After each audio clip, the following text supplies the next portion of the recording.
በስመ አብ ወወልድ ወመንፈስ ቅዱስ አሐዱ አምላክ። አመሰሉሱ ለወርኃ ጥር በዛቲ ዕለት ተቀትሉ ሕፃናት ቅዱሳን ወንጹሐን ዘቤተልሔም ዘኍልቆሙ አሰርቱ ወአርባዕቱ እልፍ ወአርባ ምዕት። አንድ አምላክ በሚሆን በአብ በወልድ በመንፈስ ቅዱስ ጥር 3 በዚህች ቀን ሄሮድስ ከሰብአ ሰገል እንደተረዳው ዘመን ልክ 2 ዓመት የሆናቸው ከዚያም በታች የሆኑ በቤተልሔምና በአውራጃዋ ሁሉ ያሉ ሕፃናት ተገደሉ። ቁጥራቸውም 14,000 ነው። እነርሱም ከሴቶች እንደተወለዱ ንጹሐን የሆኑ ናቸው።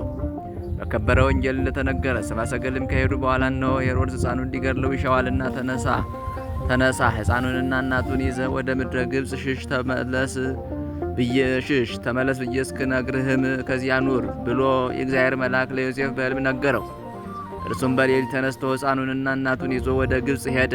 ሄሮድስ እስቲሞትም ድረስ በዚያ ኖረ፣ ከእግዚአብሔር ዘንድ ልጄን ከግብፅ ጠራሁት ተብሎ በነቢይ የተነገረው ይፈጸም ዘንድ። ከእነዚህም ውስጥ የክብር ባለቤት ጌታችን ኢየሱስ ክርስቶስ ከአንዱ እንደሚሆን ሄሮድስ አስቧልና። ጌታችንም ሥራውን ሁሉ ከብቻዋ ከኃጢአት በቀር ሠራ። በረቀቀ ጥበቡም ከሄሮድስ ፊት ሸሸ።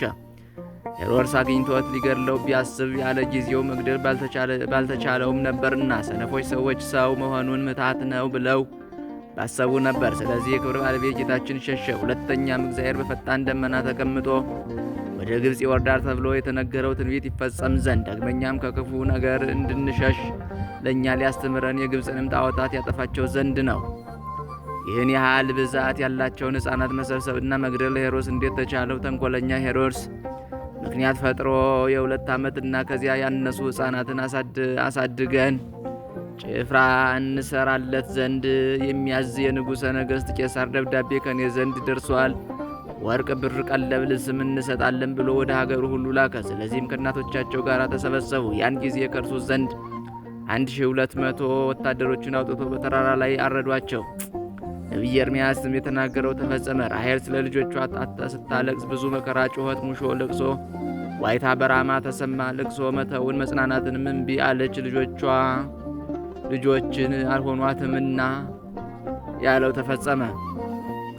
ዮሐንስም በራእዩ እንዲህ አለ። በታላቅ ቃል ጮኹ፣ የተመሰገንህ እውነተኛ አቤቱ እስከ መቼ ነው? ስለ አደማችን ተበቅለ በምድር ላይ በሚኖሩ ሰዎች አትፈርድባቸውምን?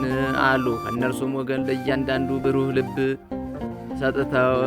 ሰጥተው እንዲህ ጥቂት ቀን እረፉ አሏቸው። እንደነርሱ ላሉ ለእግዚአብሔር ባለሟሎች እንደነርሱ ይሞቱ ዘንድ ያላቸው ወንድሞቻቸው እስከሚፈጽሙበት ቀን ድረስ እንዲህ የሊህን ሕፃናት እንስሳቸውን አይቷልና። ዳግመኛም እንዲህ አለ። በዙፋኑ ፊት በ4ቱ እንስሶችና በ24ቱ አለቆች ፊት አዲስ ምስጋና ያመሰግናሉ። ከግብፅ ምድር ከተዋጁ ከ14,000 ሕፃናት በቀር ያችን ምስጋና ሊያውቃት የሚቻለው የለም። እነርሱም ከሴቶች እንደተወለዱ ንጹሐን የሆኑ ናቸውና። እግዚአብሔር ምስጋና ይሁን፣ በረከታቸውም ከእኛ ጋር ትኖር ዘላለሙ አሜን።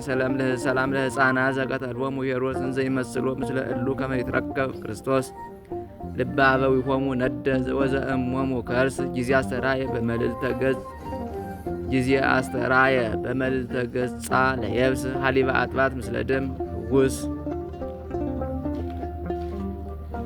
በዚህችም ዕለት ዳግመኛ የከበረ አባት የአባ ሊባኖስ የረፍቱ መታሰቢያ ነው። ይኸውም መጣ ነው። የዚህ ቅዱስ የአባቱ ስም አብርሃም የእናቱ ስም ንግሥት ነው። እነርሱም በወርቅና በብር እጅግ የበለጸጉ ናቸው። ለዚህም ቅዱስ ሚስጥን ባመጡለት ቀን የእግዚአብሔር መልአክ የከበረ ገብርኤል በሌሊት ጠርቶ ከአባቱ ቤት አውጥቶ ወደ አባ ጳኩሚስ አደረሰው። በዚያም መነኮሰ። ከዚህ በኋላ ወደ ኢትዮጵያ ሄዶ እየተጋደለ ብዙ ዘመን ኖረ። ድንቅ ታምራትንም በማድረግ ከአለት ውሃን አፍልቋልና በሽተኞችንም አድኗልና። የክብር ባለቤት ጌታችንንም አገልግሎና ደስ አሰኝቶ በሰላም አረፈ። ለእግዚአብሔር ምስጋና ይሁን፣ እኛንም በጸሎቱ ይማረን ለዘላለሙ አሜን። ሰላም ለሊባኖስ እምቤተ አቡ ዘመጻ ከመቃለ መልአክ ሰምአ ኮኳ ዘቢጦ ማየ አንቅቃ ሰላም ላድሃኒ ዋዲ አስተአ በውስተ ገዳም ምስሌው ዘነበሩ ስንአ። በዚህችም ዕለት የሴቶችን ጠጉር ሹርባ ሲሰራ የኖረ የአባ አሞን መታሰቢያው ነው። እንዲህ ባለ ስራም ሲኖር የኃጢአት ማዕበል ሊያሰጥመው አልቻለም። በረከቱም ከእኛ ጋር ትኖር ዘላለሙ አሜን። ሰላም ለአሞን ዘእቁብ መከየዱ እሙግ አተሶቅ በልዲ በውስተ ኩሉ መንገዱ ከመይንሳ አስበ ወይሰየጥ ለማይዱ ስዕርተ አንስትን ዘይጸፍር በእዱ ለባሕረ ኃጢአት ይክህለ ያስጥሞ ሞገዱ።